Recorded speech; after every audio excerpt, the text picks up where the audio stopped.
Magandang hapon po. Ito po yung sublimation machine po namin dito sa Bohol. Bali nag-run po ito ng 7 days na may total meters na 100.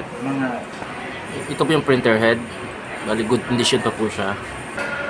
Capping. Head clean.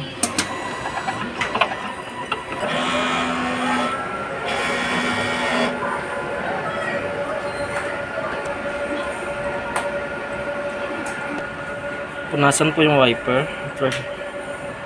I-clean. Yung capping. Nozzle test.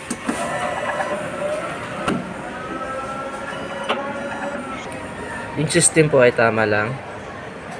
Ito naman po yung aking use ink. Mga unused ink po.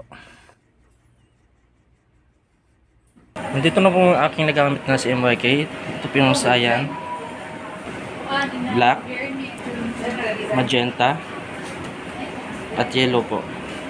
Andito naman po yung aking daily checklist.